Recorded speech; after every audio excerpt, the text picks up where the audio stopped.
My name is Jim Herman. I've represented folks applying for Social Security disability and veterans disability for the past 25 years. I work nationwide. I'm an approved Social Security Administration video site, which enables me to work nationwide. We also have a network of other people who work with us. And I wanted to provide today some insights, what I call the top secrets related to approval emanating from PTSD, post-traumatic stress disorder. I see a lot of my clients that are dealing with PTSD. Sadly, uh, many of those clients experienced either sexual or abusive elements of their particularly their childhood, and then it kind of becomes a linear relationship, if you will. They experience this trauma in early childhood, and sadly, sometimes by a family member. And I've even had cases where, sadly, even by the parents themselves, which is truly sad and particularly devastating uh, for the child who's now an adult and applying for help with disability benefits. And I wanted to give you some insights that generally aren't even available. I'll be happy to provide copies of any information that I send or talk about and send that to you. I can be reached by telephone at 800-900-4440, 800-900-4440, and I'm always available by email at wjherman, one R, two N's, wjherman, HERMANN, at gmail.com. And I'll be happy to reply or send you copies of any of the information that we're going to be talking about today, because I think those are absolutely critical to helping you with regard to your application for benefits related to PTSD. Some of this information I just flat out have to read to you because it's critical the way it's written by the agency, and by agency I mean the Social Security Administration. And when I use the term adjudicators, that's a generalized term to mean the decision makers within the Social Security Administration who are making the decisions as to whether or not to approve you and whether or not to deny you, or whether to place you in a position where you need additional appeals. A few months ago, I had the good fortune of receiving some documents that were generally not available to the public. And I think that those documents will be very helpful. We're not violating any kind of privacy rights or anything of that sort. We just want to share our good fortune with you, particularly as it relates to PTSD. The Social Security Administration used to evaluate PTSD under the personality disorders section of their regulations. They now evaluate, Social Security evaluates PTSD under what's called a listing. Listings are definitions that the Social Security Administration has developed. Their doctors and medical people have developed over time. Anytime you're looking for a listing, and if you have access to the internet or the web, simply enter in your search box adult listings, and in this example you would say adult listings PTSD, and it will take you to a lot of the information that we're going to be talking about, and not all of it, but a lot of the information we'll be talking about um, is available on Social Security's own website. The effective date for the new PTSD regulations is August 22nd, 2017. So as you can see, those regulations have been out um, for a bit, for a spell now. The Social Security Administration issued what they call AM-1049. AM to them is an administrative message to their decision makers, to their adjudicators.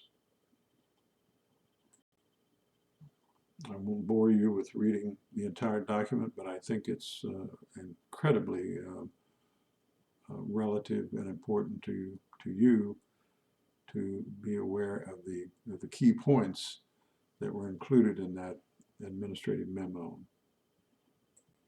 Consequently, I'm going to read those verbatim.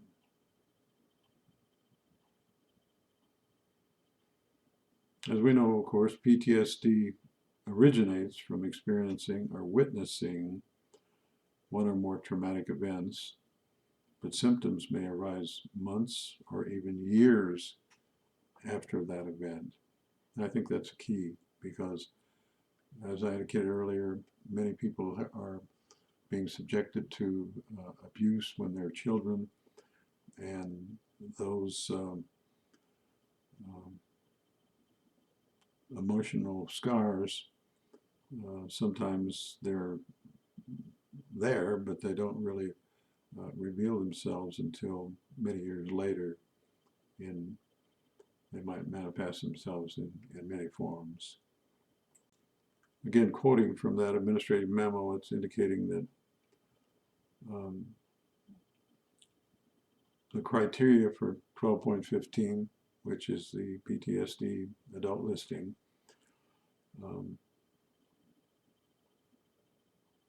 are a higher threshold than required to establish a medically determined impairment of post-traumatic stress disorder, period. Now, what that really means is that the Social Security Administration, realizing the ramifications of abuse and traumatic experiences, that the threshold is not as high for folks who are experiencing those limitations as they would be, say, for example, for just a physically limiting function per se. Continuing, traumatic events causing PTSD are highly unique to the individual, you know that, and should not be discounted based on adjudicators' personal experiences or beliefs. Very significant instructions to their decision makers, because they're saying, don't let your own personal biases or your own personal experiences enter into decisions you're making that are related to PTSD. Continuing, we do not require original documentation of the traumatic event leading to PTSD, but evidence indicating that the traumatic event was reported to a healthcare provider. Highly, highly significant when decision makers are considering whether or not to approve an individual for PTSD. In other words, you may not have a long-term, so-called longitudinal medical record substantiating your PTSD because of what the Social Security said in this document. They're saying, PTSD is highly personalized. It's not something that people want to talk about in many cases. And as a result, they're being much more flexible with regard to how they're going to interpret the rules and regulations that apply to PTSD. And then finally, it says people with PTSD are reluctant to discuss their experiences with medical professionals, and therefore medical records may not consistently document the traumatic event and subsequent symptoms or their frequency. And family and friends and educational personnel may provide greater insights into a person's functioning. No matter what a person is applying for with regard to Social Security disability or any other disability program, the key term is always function. How do the problems you're experiencing limit your functional ability to work a full-time job? All of Social Security's regulations at present turn on full-time employment, 8 hours a day, 5 days a week, consistently. Another important element of this administrative memo, though, is the following. We were specifically asked if we provided information in the administrative memo on alcoholism in regards to PTSD. They said, yes, we did. For example, drug addiction and alcoholism often co-occur. In other words, they may be it's not necessarily causality, but the PTSD may be what's leading to the person's use of alcohol, or in some cases drugs. But continuing, PTSD, and we must use caution in evaluating the effects of each when it is not possible to separate the mental restrictions of drug abuse and alcoholism from those of PTSD. A finding of not material is appropriate. You may say, well, what do they mean by material? Basically, the Social Security Administration means that if a person is consuming significant amounts of alcohol or perhaps even using illegal drugs, the bottom line is that if the person, a material determination is made like this, the bottom line, if a person immediately stops using all alcohol, all drugs, will that person's functional limitations still exist? And if the answer to that is yes, then they will move forward with their consideration as to whether or not to approve you for Social Security disability benefits. If it goes the other way, then they would consider it not material. The following is incredibly important, though, with regard to whether or not you're going to be approved, because where people tend to fall short is with regard to the following, because the Social Security Administration really has to look at the totality of how you're able to function, and they do that by using a number of categories, and these categories are where people tend to fall short, and it results in their denial because, well, number one, they may not be aware of these categories. And again, this is from another, shall we say, top secret document that we were able to obtain through one of our national organizations through a Freedom of Information request. And I'll be happy to share that with you as well if you'd like to contact me at wjherman@gmail.com, either that or at the toll-free 800-900-4440. Social Security decision makers refer to it as their quick reference guide with regard to mental health disorders and listings. But they use several categories, and I think what I'll do is provide a second supplemental YouTube video so that I can go through all of these in more detail, because I think that would be very helpful to you. but I'm going to just summarize those at the moment. Number one category is understanding, remembering, or applying information. Category number two, interacting with others. Number three is concentrating, persistence, or maintaining pace. And number four is adapting to or managing oneself, managing yourself. As I say, I'll provide that in more detail in a supplemental YouTube so that I can go through that in greater detail. But they do use the Social Security Administration uses a 5-point rating scale. And again, this is critical because this is where people tend to fall short. Many people, I see many people who have a solid diagnosis from their treating sources, their medical providers, with regard to a clear diagnosis of PTSD. But here's where they fall short in the categories I just mentioned. That's why it's important for me to provide more detail for you related to those. But the 5-point rating scale they use is number one, no limitation at all. And again, they're always talking about functioning. Then mild limitation. And then number three, a moderate limitation.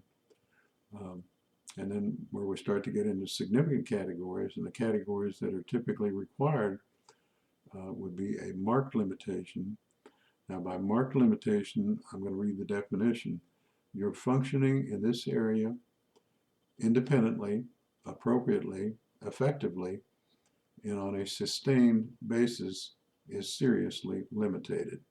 In other words, Social Security Administration is really looking at the totality of your life and trying to see how the diagnosis of PTSD in this case impacts your total life. And so then the final category number 5, an extreme limitation. And I'm quoting again, you are not able to function in this area independently, appropriately, effectively, and on a sustained basis. And those are the real keys to whether or not you're going to be approved. And I will go into detail in this supplemental YouTube, which I'm going to head as the essentially the quick reference guide to mental health and Social Security disability. With that, I will stop. I will thank you for your time and attention. And again, just very quickly, I work nationwide. You can reach me at 800-900-4440. You can reach me. My Gmail, like you probably, is tied to my telephone. WJHermann, HERMANN, @gmail.com. So I look forward to hearing from you. I wish you well, and I wish you the best of luck. If I'm not representing you, I think it's critical that you share this information with whomever is representing you, and I'll be happy to discuss it with them at any time, obviously free of charge. We don't charge for things of that type. It's just not appropriate. With that, again, wish you well, and wish you know that my good thoughts are with you, and that best thoughts for you for this to work for you. Thank you so much.